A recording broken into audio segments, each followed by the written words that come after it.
Good morning students. आज हम लोग हिंदी व्याकरण के अंतर्गत वाक्य विचार पाठ 11 वाक्य विचार, जिसे आप लोग सेंटेक्स कहते हो, इसे का हम लोग अध्ययन करेंगे। तो आइए सबसे पहले हम लोग जानते हैं कि आखिर वाक्य होता क्या है, उसकी परिभाषा क्या है। आइए देखते हैं। तो किसी भाव या विचार को प्रकट करने वाले पदों का वह व्यवस्थित समूह जिसमें पूर्ण अर्थ देने की शक्ति हो, उसे वाक्य कहते हैं। तो वाक्य क्या है? किसी भाव या विचार को प्रकट करने वाले पदों का वह व्यवस्थित समूह जिसमें पूर्ण अर्थ देने की शक्ति हो, क्या कहलाता है? वाक्य। यानी कि हम लोग अपने विचारों को प्रकट करते हैं, तो विचार को जो प्रकट करते हैं, तो विचार को प्रकट करने के लिए हम लोग पदों का यानी शब्दों और पदों का हम लोग पद और शब्द को इस्तेमाल करते हैं। तो अब वही जो पदों का व्यवस्थित समूह, क्योंकि अभी किसी भी पद को उल्टा सीधा अगर देखते हैं तो वह वाक्य नहीं होगा, उसका एक व्यवस्थित यानी क्रमबद्ध समूह होना चाहिए और वह समूह कुछ न कुछ अर्थ देने वाला होना चाहिए। तो शब्दों का या पदों का वह व्यवस्थित समूह जो पूर्ण अर्थ देता हो, उसे हम वाक्य कहते हैं। ठीक, आप लोग किसी भी तरह से पूछ सकते हो परिभाषा। किसी भाव या विचार को प्रकट करने वाले पदों का वह व्यवस्थित समूह जिसमें पूर्ण अर्थ देने की शक्ति हो, उसे हम वाक्य कहते हैं। या बोल सकते हो कि शब्दों का वह व्यवस्थित एवं सार्थक समूह, पदों का वह व्यवस्थित एवं सार्थक समूह जो पूर्ण अर्थ देता हो, उसे हम वाक्य कहते हैं। क्या कह सकते हो कि शब्दों के व्यवस्थित एवं सार्थक समूह को हम वाक्य कहते हैं। सीधा एक लाइन में, शब्दों के व्यवस्थित एवं सार्थक समूह को हम वाक्य कहते हैं। आपको दो परिभाषाएं बताई गई, दो में से कोई भी एक परिभाषा आप लोग ले सकते हैं। अब बात करते हैं हम लोग वाक्य के अंग। तो वाक्य यहाँ के पहले उदाहरण दे देते हैं, जैसे वह बाजार जाता है। अभी क्या है, देखिए यहाँ पर अलग अलग पद है, तो यह जो पद है वह क्या है? व्यवस्थित है। अब ऐसा नहीं कि बाजार पहले लिख दिया, जाता बाद में लिखा हुआ और बाद में लिखा, ऐसा कुछ नहीं है। तो वो एक व्यवस्थित क्रम में होना चाहिए और इसका कुछ न कुछ अर्थ भी होना चाहिए, तब हम इसे वाक्य कहेंगे। हमें खूब परिश्रम करना चाहिए। तो ये सब क्या है? वाक्य हो गए। बात करते हैं हम वाक्य के अंग। तो वाक्य के दो अंग होते हैं, उद्देश्य और विधेय। प्यारे बच्चों, अभी हम लोग कुछ कहते हैं तो किसी के बारे में कुछ कहते हैं, किसी के बारे में कुछ कहते हैं या किसी को कहा जाता है, तो उद्देश्य क्या होगा कि वाक्य में जिसके बारे में कहा जाता है, ठीक, वाक्य में जिसके बारे में कहा जाता है उसे क्या कहते हैं? उद्देश्य कहते हैं। यानी हम लोग कुछ भी बोलते हैं तो किसी को संबोधित करके बोलते हैं, किसी के बारे में ही कुछ कहते हैं।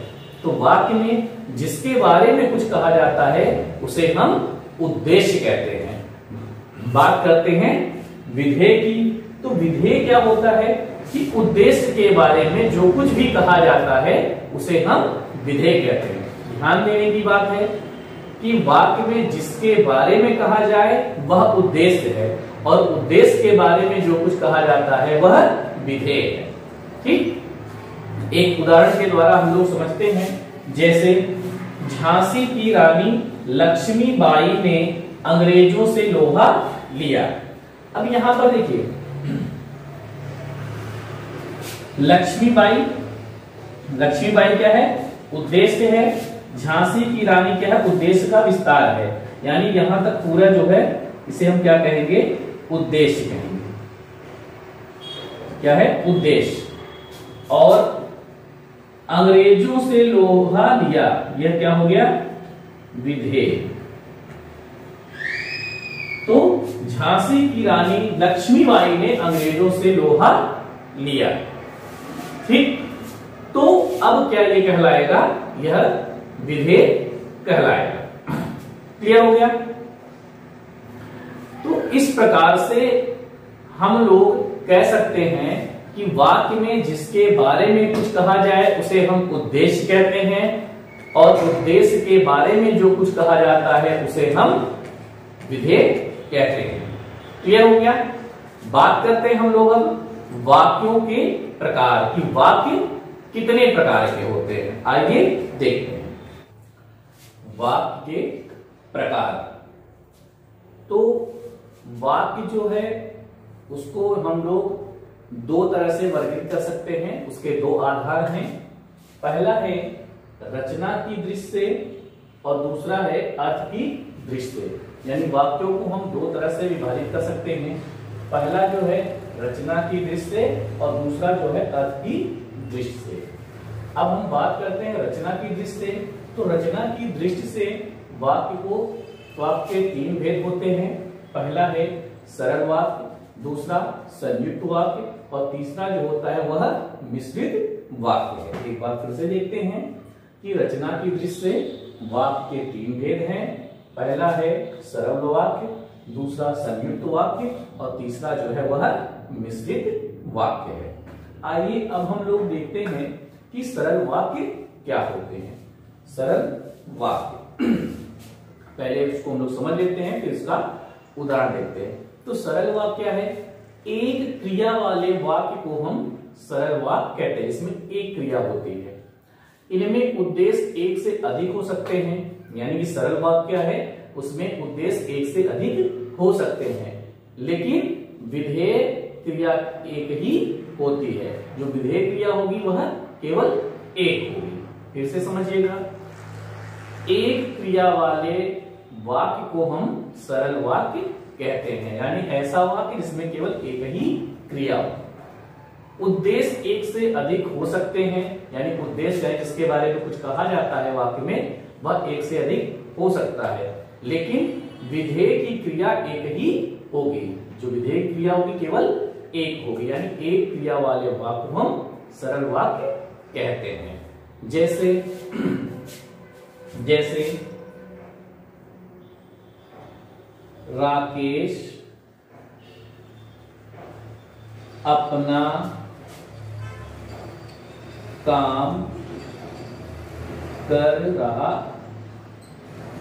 है। राकेश अपना काम कर रहा है। पूरी कक्षा चित्र बनाने में जुटी थी।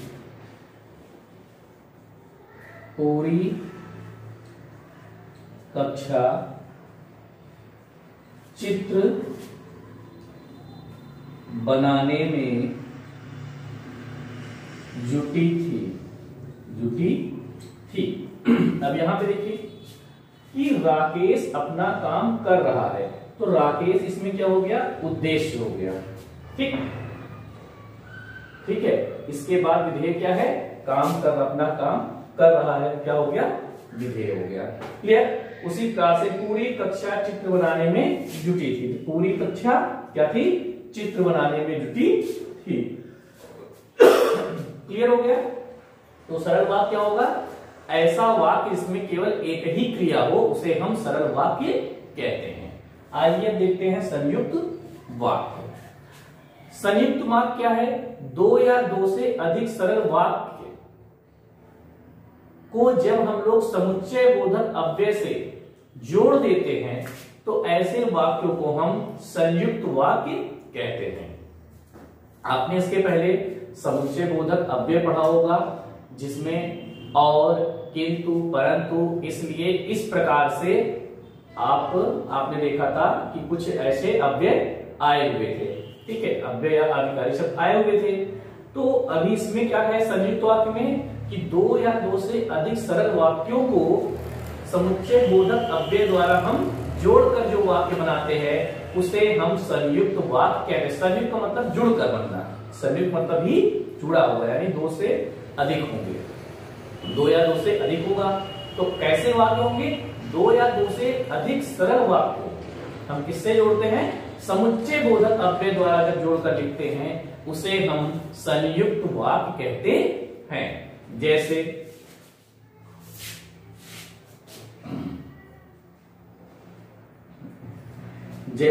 हम लोग क्या कहेंगे कि मैं 8वीं कक्षा में पढ़ता हूं और मेरी बहन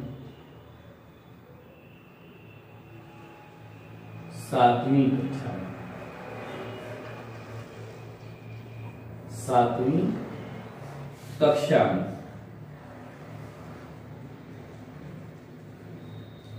अब देखिए, मैं 8वीं कक्षा में पढ़ता हूं और मेरी बहन 7वीं कक्षा में। तो यहां पर आपने क्या देखा कि दो सरल वाक्य हैं। पहला है मैं 8वीं कक्षा में पढ़ता हूं, अगर यहां पर हम और हटा देते तो दूसरा जो होता एक और वाक्य बनता मेरी बहन 7वीं कक्षा में पढ़ती है। ठीक, लेकिन इन दोनों सरल वाक्यों को हमने और जो अव्यय है और समुच्चय बोधक जो अव्यय है उससे हमने इसको जोड़ दिया और इसके बाद हमने इसको एक संयुक्त वाक्य बना दिया। इस प्रकार से हम संयुक्त वाक्य लिख सकते हैं। बात करते हैं हम लोग मिश्रित वाक्य की। तो जिस वाक्य में एक वाक्य प्रधान हो, यानी एक वाक्य उसमें मुख्य होगा और उसमें एक से अधिक उपवाक्य भी हो सकते हैं और दूसरा जो होगा वह उपवाक्य होगा। एक मुख्य वाक्य होगा, दूसरा उपवाक्य होता है और जो वह उपवाक्य होगा वह प्रधान वाक्य पर आधारित होता है। ऐसे वाक्य को हम मिश्रित वाक्य कहते हैं। ध्यान दीजिएगा कि ऐसे वाक्य जिस वाक्य में एक वाक्य प्रधान हो और दूसरा क्या हो, उपवाक्य हो। ठीक है, और जो वह उपवाक्य होगा वो प्रधान वाक्य पर आश्रित होगा, यानी कि प्रधान वाक्य के बगैर दूसरा वाक्य बेकार, उसको कोई मतलब नहीं निकलता है। ऐसे वाक्य को हम मिश्रित वाक्य कहते हैं और इसे हम लोग क्या करते हैं कि संबंध बोधक अव्यय द्वारा इसको जोड़ देते हैं। ठीक है, अब मिश्रित वाक्य अगर हम बात करते हैं, देखिए यहां पर पिताजी ने देखा कि सुनील खेल रहा। पिताजी ने देखा कि सुनील खेल रहा है। तो पिताजी ने देखा कि सुनील खेल रहा है। ठीक, तो यह क्या है, मिश्रित वाक्य हो गया। क्लियर? अब यहां पर हम कह सकते हैं कि पिताजी ने देखा कि यहां पर इससे हमने जोड़ा सुनील खेल रहा है, तो यहां एक दूसरे पर दोनों आश्रित हैं। ठीक, इसलिए इसको हम मिश्रित वाक्य कहते हैं। ध्यान देना कि मिश्रित वाक्य में दो सरल उपवाक्य होते हैं, लेकिन नहीं, संयुक्त वाक्य में दो सरल वाक्य होते हैं जिसमें केवल एक ही, ध्यान दीजिएगा, केवल एक विधेय होगा सरल वाक्य में। तो संयुक्त, अब फिर से एक बात समझिएगा, सरल वाक्य क्या है? सरल वाक्य है जिसमें केवल एक ही क्रिया होगी, उसे हम सरल वाक्य कहते हैं। संयुक्त वाक्य क्या है? दो या दो से अधिक सरल वाक्य का हम लोग समुच्चय बोधक अव्यय को जोड़ देते हैं, तो उसे हम क्या कहते हैं? संयुक्त वाक्य कहते हैं। मिश्रित वाक्य क्या है?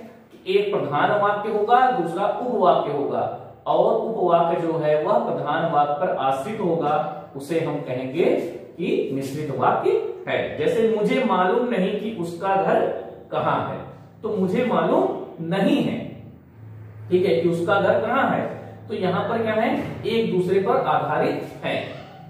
यहां पर केवल एक ही वाक्य से बात पूरी नहीं होती है। क्लियर हो गया? तो प्यारे बच्चों, आज हम लोग वाक्य विचार के अंतर्गत इतना ही पढ़ेंगे।